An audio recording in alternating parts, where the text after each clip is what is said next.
Y estamos grabando. Entonces, un poco lo que les estaba mostrando, en la parte como la elasticidad del cartílago, y que es algo bien interesante, es cómo cambia, ¿no es cierto?, según el tipo de impacto. Entonces, por ejemplo, o cómo cambia según la dirección de la carga, cómo es su histéresis. Entonces, en este sentido, mire, acá tenemos una deformación del cartílago según a nivel de impacto. Entonces, tenemos que una persona, vamos viendo cómo va saltando desde distintas alturas, o vamos viendo cómo una carga es soltada desde una altura, de mayor altura, y vemos cómo se va deformando o va generando una respuesta con mayor solicitación y que cumple estos fenómenos de histéresis. ¿Qué es lo que me interesa destacar un poco de estos gráficos principalmente? Uno es que la respuesta a la solicitación o la respuesta a la carga es dependiente de la magnitud de la carga. Clarísimo. Dos, ¿no es cierto?, que la deformación del cartílago, ¿no es cierto?, tiene un comportamiento viscoelástico, porque, ¿no es cierto?, tiene un comportamiento que no es lineal de ida y vuelta, sino que tiene una histéresis. Y esa histéresis se mantiene independiente de la carga a la cual es sometido el cartílago. Entonces, cuando nosotros vamos viendo esto, en general todos estos trabajos se hacen en ciertos modelos animales, uno empieza a ver que también no solo influye la carga, ¿ya?, sino que también influye la tasa de la carga. Mira la respuesta que vemos acá cuando estamos viendo una tasa de carga a 40 Hz, a 10, a 1, ¿no es cierto?, a 1 Hz y a 0,1 Hz.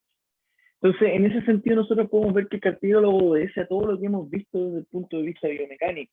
Y es importante tenerlo en consideración. ¿Por qué es importante tenerlo en consideración? Uno, porque es el funcionamiento normal. Dos, por el tema de las lesiones, principalmente. No es lo mismo, si nosotros volvemos un poquito atrás, no es lo mismo ver un cartílago que es sometido a mayor fuerza, cómo reacciona, y no es lo mismo someter un cartílago a distinto estrés, ¿no es cierto?, según su frecuencia, ¿ya? Entonces, cuando eso entra a la ecuación y uno se empieza a preguntar cómo se lesiona una persona, entran en ecuaciones esas dos cosas. Ahora, ¿qué es lo que ocurre con la degeneración del cartílago? ¿Ya? Existen varias cosas que ocurren con la degeneración del cartílago. Primero, las propiedades del cartílago se van modificando según avanza la edad, ¿ya? No existen grandes modificaciones en cuanto a la resistencia a la compresión, pero sí disminuye la resistencia a la tracción y a la fatiga, menor producción de fibras colágeno. Todo esto produce un envejecimiento de los condrocitos, que produce una modificación de fibras colágeno y hace que el cartílago se haga, comillas, más blando. Todo esto produce que la deformación a carga repetitiva produzcan pequeñas lesiones que progresan en el tiempo. Entonces, yo estoy tratando de decir que la degeneración natural del cartílago en el tiempo asociado a la edad, ¿ya?, hace que ocurra un envejecimiento, produce un envejecimiento de los condrocitos y hace que el cartílago se vuelva menos susceptible a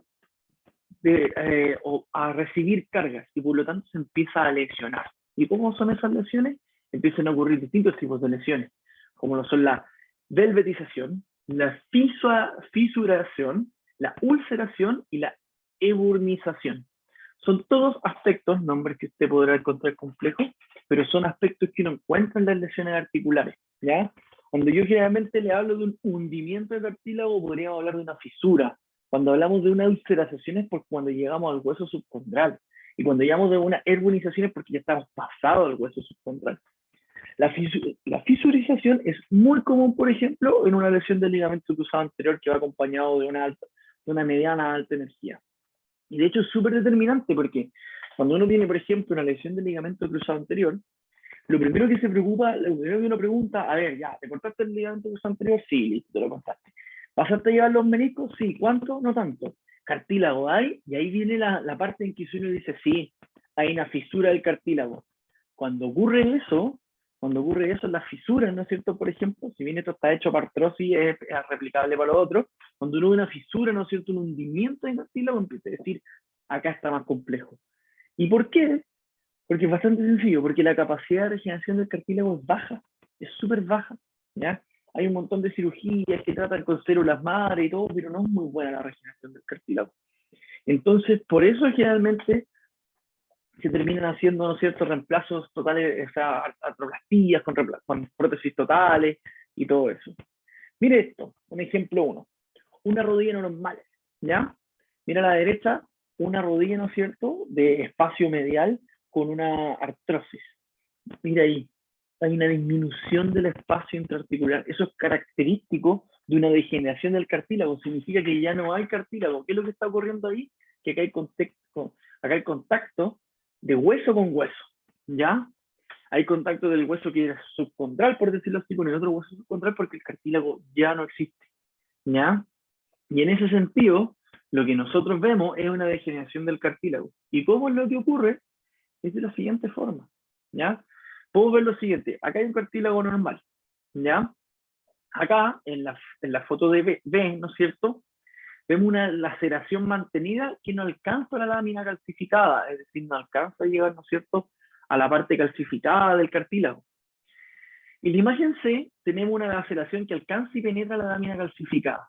¿Y qué ocurre con eso? Ocurre que en vez del cartílago poder regenerarse como lo haría el hueso, repararse como lo haría el músculo, regenerarse como lo haría el tendón o el ligamento, lo que hace es generar una formación de un trombo venoso o coágulo de sangre, pero que no cumple con las características estructurales y biomecánicas del cartílago.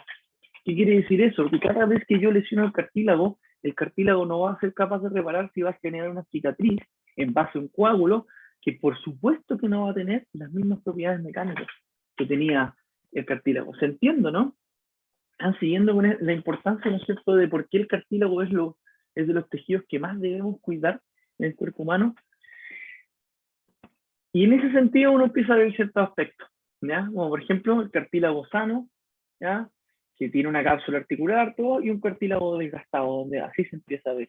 Y uno empieza a ver ciertos aspectos que se le conocen en la radiografía como cuerpos libres o osteofitos, que son típicos, osteofitos quiero decir, que son típicos de una persona que tiene una degeneración de cartílago, ¿ya? Uno lo ve mucho en el proceso. Como les digo, han habido un montón de intentos de cirugía que han tratado, ¿no es cierto?, de poder explicar esto,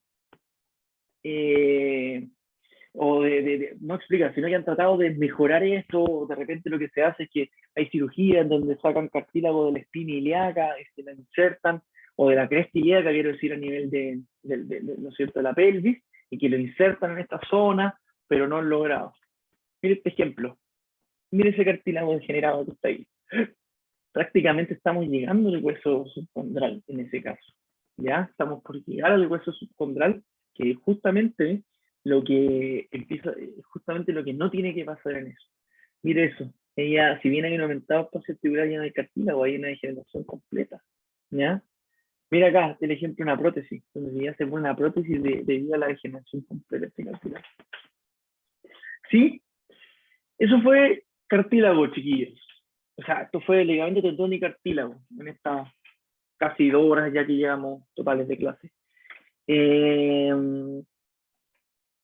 ¿Alguna duda en particular que tengan, si no, para pasar a la parte de músculo?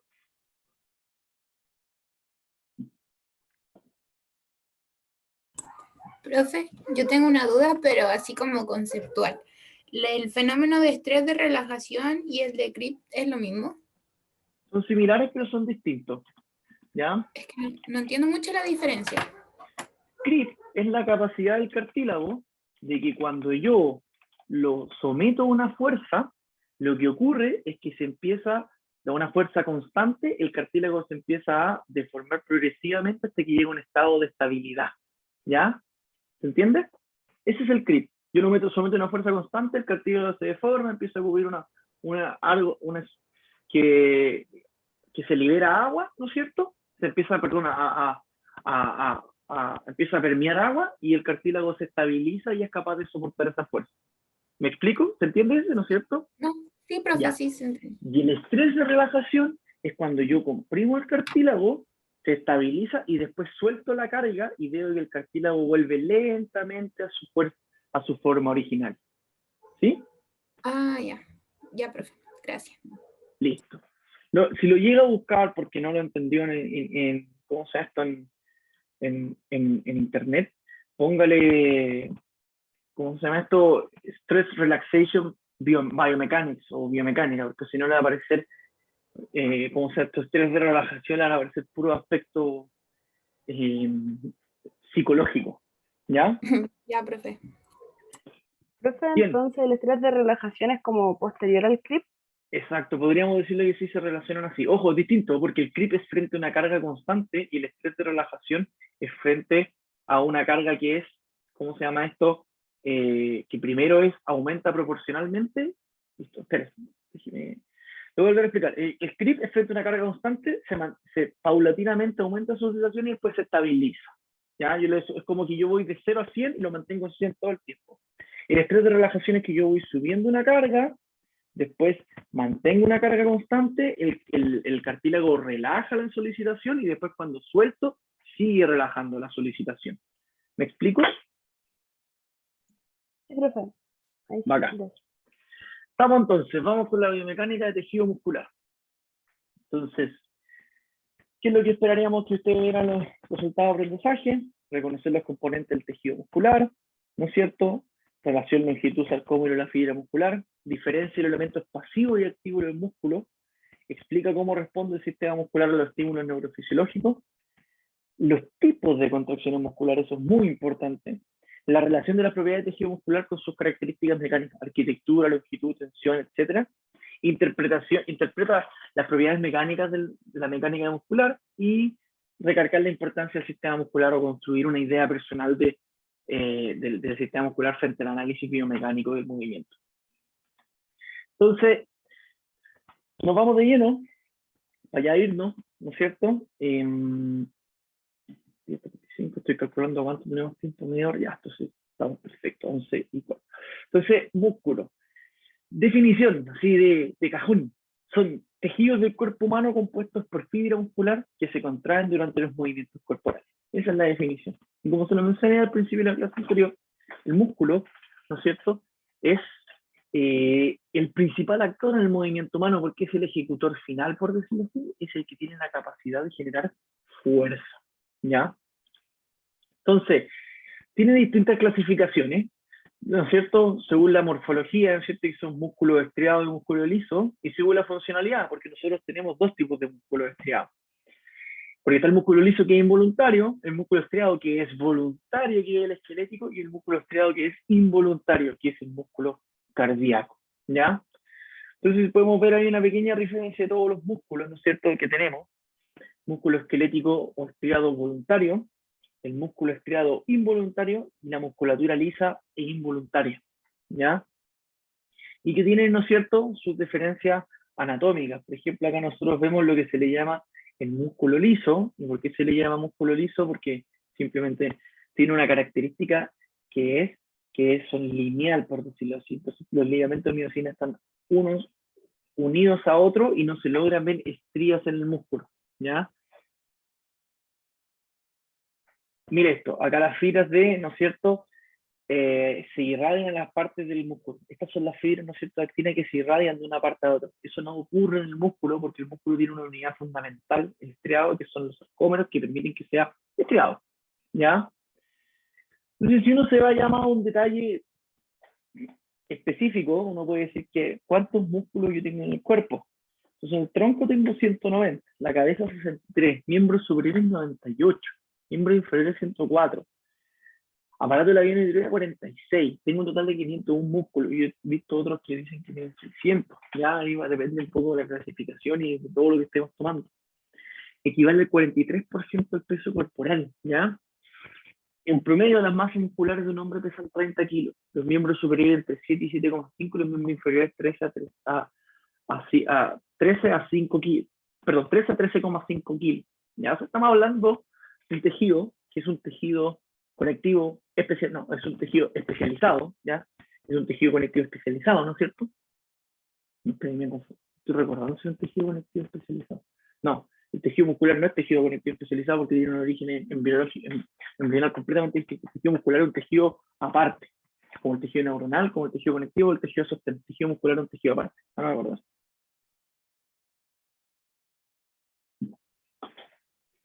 Entonces, ¿cómo yo estoy compuesto? ¿Cómo se compone el músculo desde su punto de vista más ya molecular, incluso a nivel más microscópico? Tengo el músculo está compuesto por fibras musculares, las fibras musculares están compuestas por miofibrillas, las miofibrillas están compuestas por miofilamentos. Pero esos, ¿no es cierto?, miosina y delgados, actina, troponina y tropomiosina.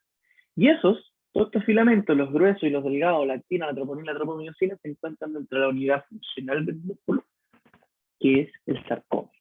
¿Ya? También tengo una imagen donde voy de lo más general, ¿no es cierto?, el músculo a lo más microscópico, donde tengo, ¿no es cierto?, el músculo. Ese músculo está compuesto de fascículos, que los fascículos no es más que un conjunto de fibras musculares, y esa fibra muscular está compuesto de miofibrilla, que la miofibrilla está compuesta de una alta cantidad de sarcómeros. ¿Y qué es el sarcómero? La unidad funcional del músculo. Y el sarcómero tiene hartas características, ¿no es cierto? Tiene una banda H, ¿no es cierto? Tiene un disco Z, que son los que están acá, ¿no es cierto? Y tiene, ¿no es cierto?, y tiene dos tipos de fibras, la actina y la miosina, ¿ya? Entonces, vamos a ir en detalle, ¿no es cierto?, al sarcómero, vamos a estar todo el rato en el sarcómero, así que la idea era mostrarle esto. Entonces, esto es lo que usted tiene que ir desde el músculo a entenderlo, que todo lo que ocurre a nivel del músculo, usted parte a nivel, si parte al revés, a nivel microscópico y sube a nivel macroscópico, ¿no es cierto?, parte todo por la unidad funcional que es el sarcómero, constituido de filamentos de actina y miosina, ¿ya? Acá tenemos un dibujo mucho más interesante y más preciso, ¿no es cierto?, del sarcómero, ¿ya? Tenemos en el sarcómero. El sarcómero está compuesto de banda, ¿no es cierto?, de disco Z a disco Z. Así está compuesto el sarcómero. Tenemos lo que conocemos que es una banda I, que es una banda donde simplemente hay puros filamentos finos que están anclados al disco Z. Filamentos finos los conocemos como la actina o la miosina, cuando hablamos de filamentos finos. ¿La actina? La actina. Actina. Entonces, filamento fino, actina. Actina anclado a un disco Z. Actina anclado a un disco Z. Por otro lado, tenemos una línea M, una línea central, ¿ya? En donde tenemos, ¿no es cierto?, una línea M que está anclado a filamentos gruesos o de miosina, ¿ya? Y tenemos varias bandas que han sido hechas para clasificar aspectos. Tenemos una banda I, donde solo, ¿no es cierto?, actina. Tenemos una zona H, donde solo se encuentra la miosina, y tenemos una banda A, donde, ¿no es cierto?, está como la parte central de esto, donde se encuentra la línea M, ¿no es cierto?, y hay una unión en donde lo que ocurre entre la actina y la miosina, ¿ya? Siguiendo con esto, debe ser un repaso, ustedes ya lo deben haber visto, así que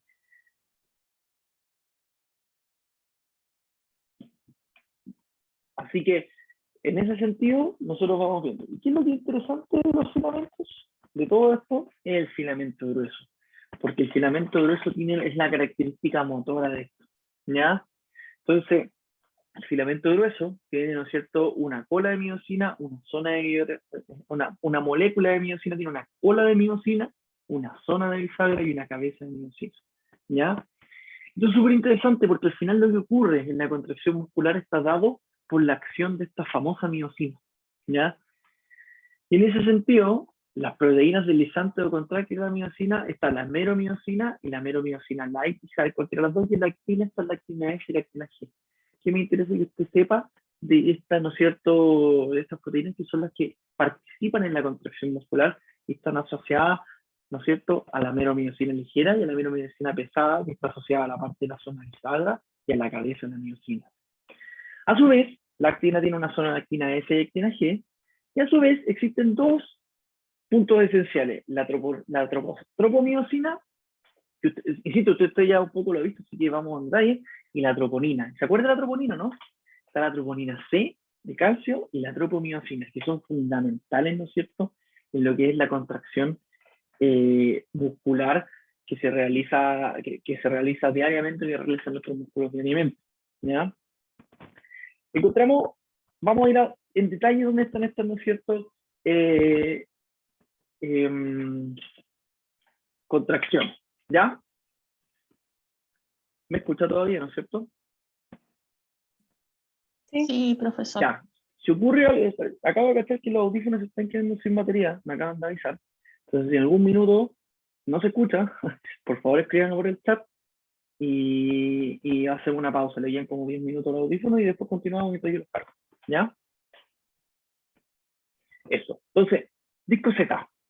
¿No es cierto? Tenemos el disco Z, acá se une la actina, ¿no es cierto?, al disco Z. Entre ellos tenemos una proteína que se llama la nebulina, que está como sobre la actina. Dentro de la línea M tenemos una proteína C y tenemos una miomedicina. Y por otro lado, ¿no es cierto?, tenemos también, ¿no es cierto?, ¿dónde está la que me interesa, ¿no es cierto? Ah, acá está un poquito la miosina que tiene asociada las troponinas. ¿Ya? Si nosotros nos vamos al filamento fino, ¿ya? Perdón, la troponina está asociada al filamento fino, la actina, y eso es lo que quería mostrarle ahora. Si nosotros nos vamos al filamento fino, ¿ya? Lo que podemos ver acá es que tenemos una tropomiosina, una troponina y una molécula de actina G. Si yo vuelvo para atrás, lo que me interesa es la troponina, ¿no es cierto?, en particular la troponina C, porque la contracción muscular está ligada al calcio, y esa troponina C se llama troponina C porque está ligada al calcio, ¿ya? Y eso es bien interesante, porque significa que el calcio tiene una acción en particular con la troponina C que permite la contracción muscular, ¿ya? Entonces, estas uniones que tienen por acá, usted lo puede ver con la tropomiosina, son las que tienen zonas de unión, ¿no es cierto?, con las zonas de unión de la miosina, con el complejo de tropomiosina, y que tiene zonas de unión. Esto es lo que me interesa destacar de esta imagen que está acá, ¿ya? Que son zonas de unión de iones adicionales de calcio. Eso es lo interesante de acá y que es fundamental en la contracción muscular, ¿ya? ¿Me va siguiendo hasta ahora?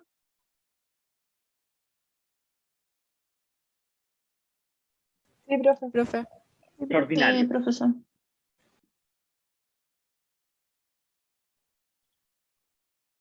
Y aquí está la contracción muscular. Es bien, me gusta este videito, porque ve cómo influyen todas las moléculas asociadas, tropomiosina C, ¿no es cierto?, en la acción en la acción, ¿no es cierto?, de la miosina sobre la actina que va desplazando. Si usted ve bien, ahí, ese dibujito que está ahí, cuando se conecta, ahí llega, ¿no es cierto?, el calcio y se abren las zonas de acción, ¿no es cierto?, que permiten generar, ¿no es cierto?, los puentes cruzados. Entonces, si usted lo ve súper rápido, ahí hay un detalle, por ejemplo, esa de calcio se une, abre las zonas libres de acción, ¿no es cierto? La miosina puede, ¿no es cierto?, anclarse sobre la actina y ¡pum!, puentes cruzados, ¿ya?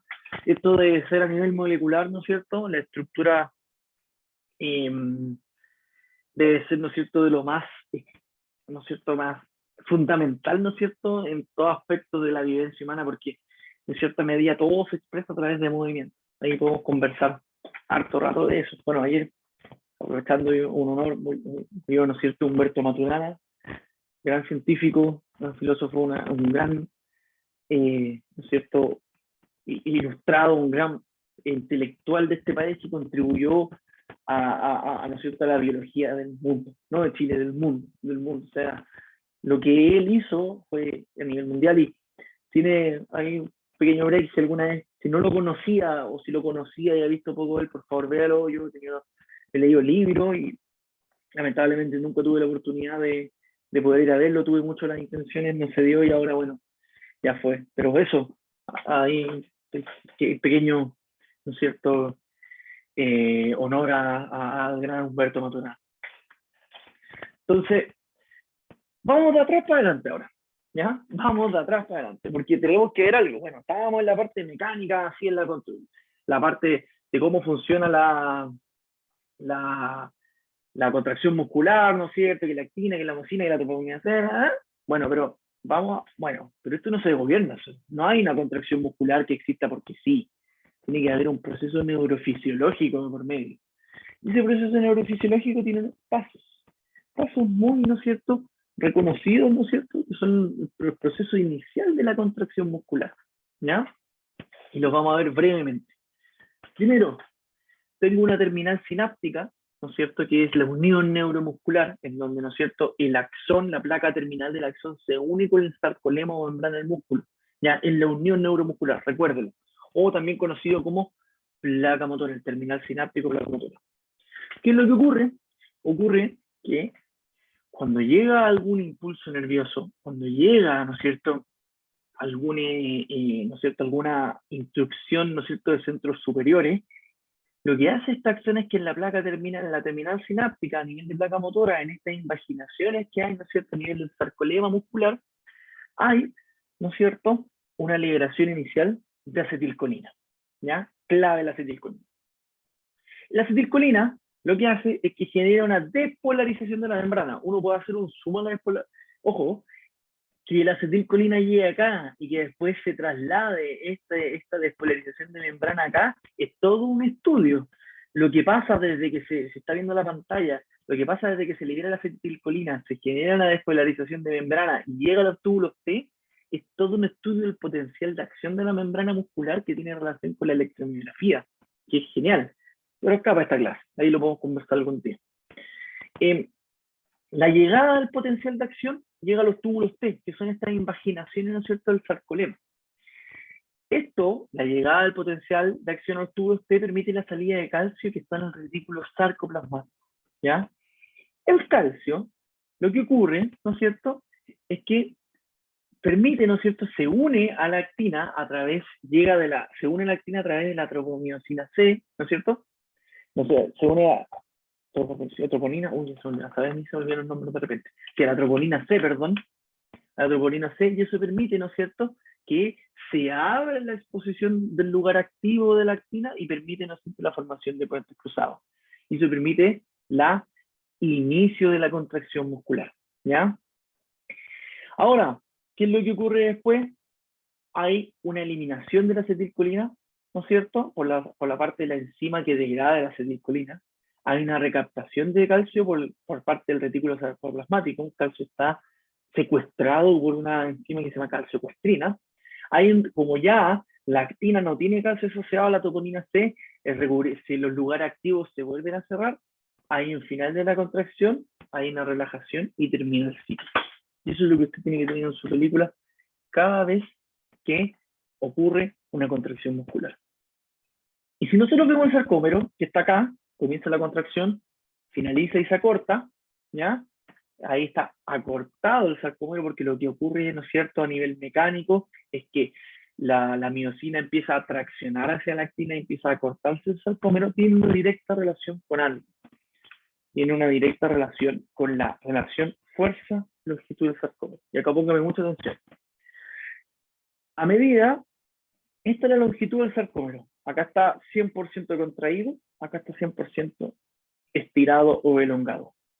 La fuerza que puede generar un sarcómero depende de la longitud a la que se esté generando la contracción muscular. Si el sarcómero está muy contraído, muy contraído, la capacidad de fuerza del sarcómero es baja. Si el sarcómero está muy elongado, la capacidad de fuerza que genera el sarcómero es baja también.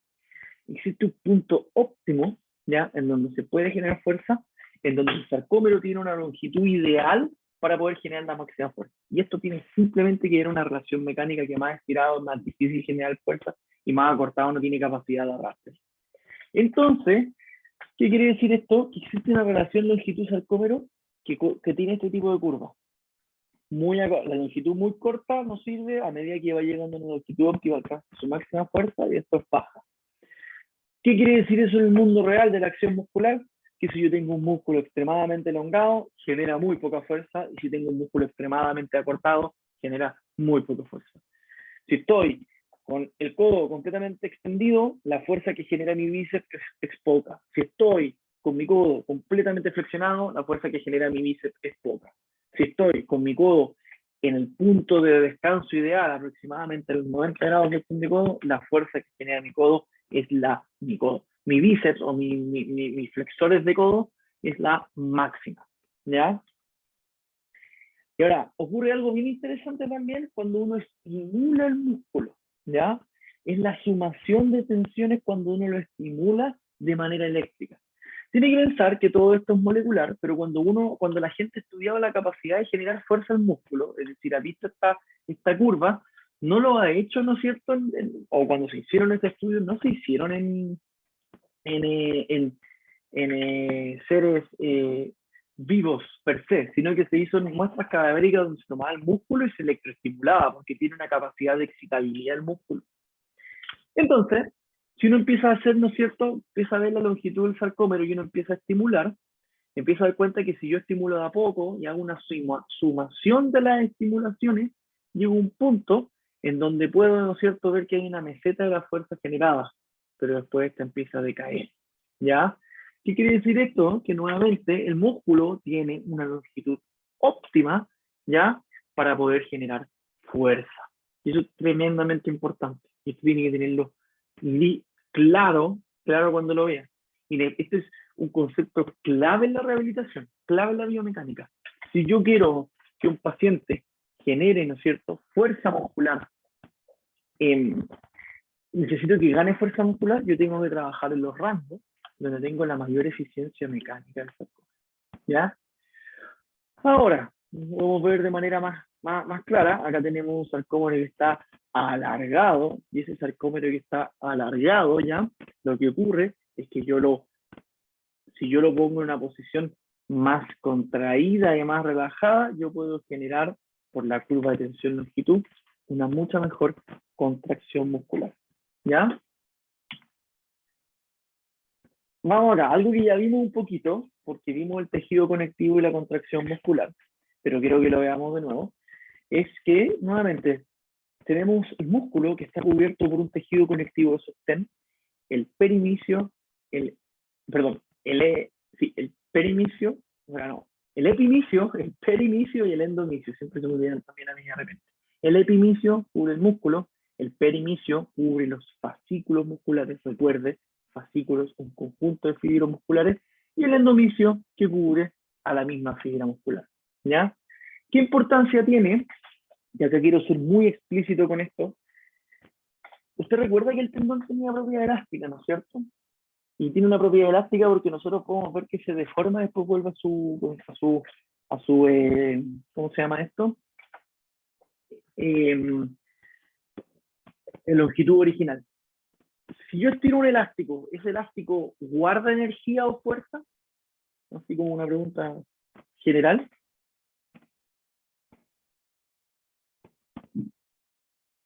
Porque obviamente el músculo no está aislado, está conectado al tendón.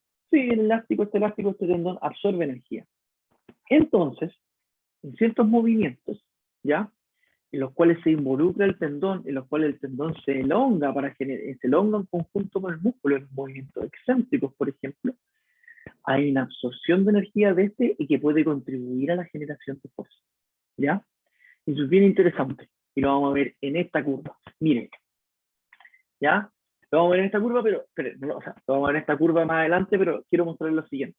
Como este es un elástico que ofrece resistencia, si yo estiro el músculo solo por estirarlo, voy a encontrar una generación de fuerza, una generación de tensión, porque estoy estirando los tejidos conectivos o, ¿no es cierto?, elásticos del músculo. ¿Me explico, no? ¿Me van siguiendo con esto, por favor? Si no entienden, pónganme mucha atención, esto es clave el músculo. Y el músculo tiene dos maneras de generar fuerza. Una es pasiva y otra es activa. Cuando me refiero a la activa, es lo mismo que habíamos hablado, que yo tengo una capacidad de generar fuerza según la longitud del músculo, pero es una capacidad activa porque el músculo, utilizando energía, se contrae, ¿no es cierto?, y genera, ¿no es cierto?, esta acción de los puentes cruzados. Pero a medida que yo voy estirando el músculo, a medida que yo lo voy estirando, el músculo, de manera pasiva, ofrece una resistencia a la deformación. Y esa resistencia a la deformación está dada por el tejido conectivo que lo envuelve a sus distintos niveles. ¿Qué quiere decir eso? Que cuando yo estoy generando fuerza y estoy moviendo el ángulo, y empiezo a estirar cada vez más, la fuerza activa empieza a disminuir porque los sarcómeros no quedan en ventaja mecánica, pero empieza a generarse fuerza pasiva o resistencia a la tensión porque las características pasivas del músculo se empiezan a elongar como un tejido elástico que absorbe energía y se opone a la tensión.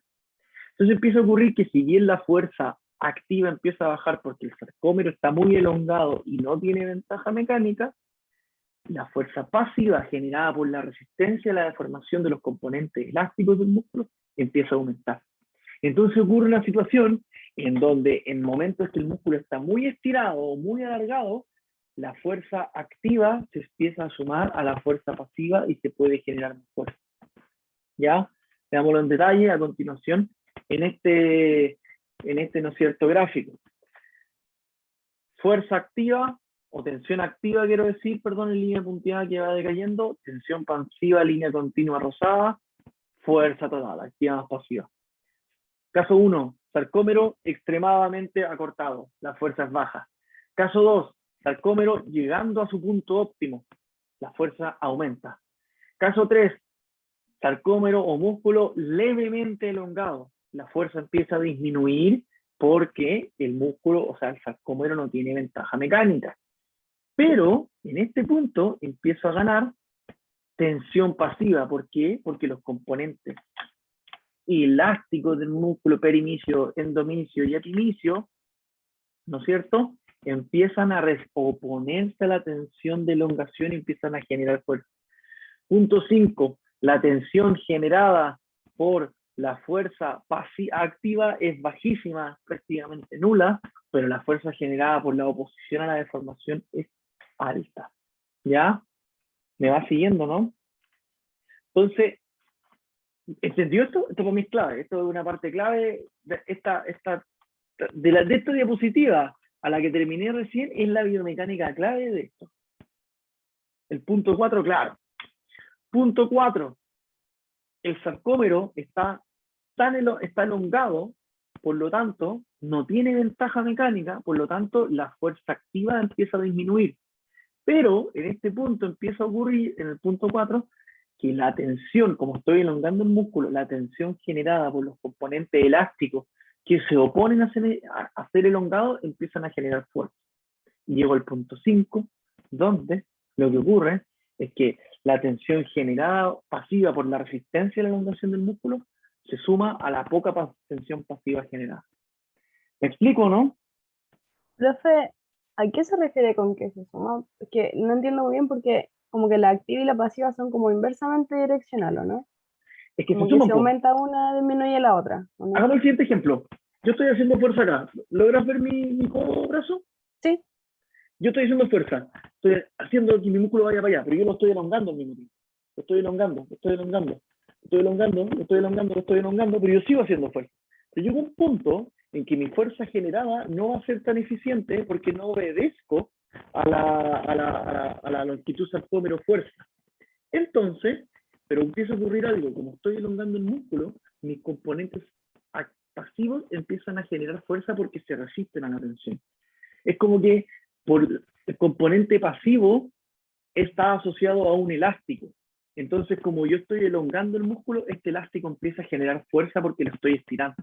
El componente activo está asociado, como bien dice el profesor David, a la generación de fuerza asociada al sistema nervioso central.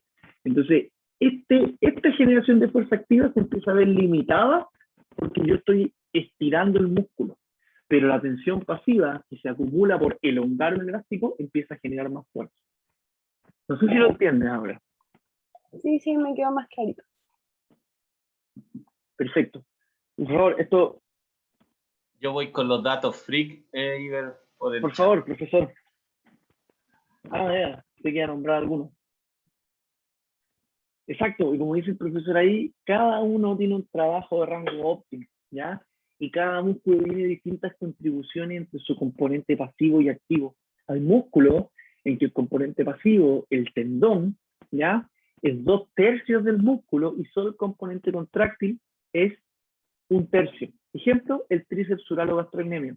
1/3 del músculo es músculo y el otro 2/3 es tendón. Quiere decir que la tensión pasiva por acumulación de energía elástica es muy importante en el gastrocnemio. ¿Ya? Y eso tiene que ver justamente con la transmisión de fuerza. ¿Ya? La tensión generada por un músculo igual a ambos extremos del vientre muscular, eso lo vimos, la transmisión de esta tensión se realiza a través del componente contráctil en paralelo hacia el componente contráctil en serie, ¿ya? Y lo que vemos es que se genera una transmisión hacia el tendón que tiene una estructura que ya vimos que se conecta con el hueso y genera el movimiento. ¿Ya? Hasta aquí vamos a detenernos. Aquí ya van 40 minutos de nuevo. Vamos a hacer un break porque después quiero ir con este modelo, el modelo de Hill, que es fundamental para entender también la biomecánica del músculo. Por favor, antes de irnos a break, si alguno tiene una duda con esto principalmente, que ya es parte de la biomecánica pura y dura, necesito que me comente con la relación longitud-sarcómero y con la curva de longitud-sarcómero cuando tengo en consideración la fuerza activa y la fuerza pasiva. Tiene que entender que en el músculo conviven dos tipos de tejidos, el tejido músculo contráctil y el tejido músculo activo. Y ambos tienen capacidad de generar fuerza. El activo depende de la acción neurofisiológica o de la demanda neurofisiológica para generar fuerza. Y tiene una consideración mecánica, que es que depende de la longitud del músculo y la longitud del sarcómero. Y la otra fuerza que convive es la fuerza pasiva, que se comporta como un elástico. Este elástico, si yo lo elongo más resistencia opone a la deformación y por lo tanto más fuerza genera. Y se ve reflejado, ¿no es cierto?, en esto. Entonces, en muchos movimientos humanos, yo hago una elongación muscular para después hacer una contracción concéntrica, ¿no es cierto? Y con eso, una contracción hacia un mismo flujo, y con eso aprovecho los componentes elásticos y gano más fuerza.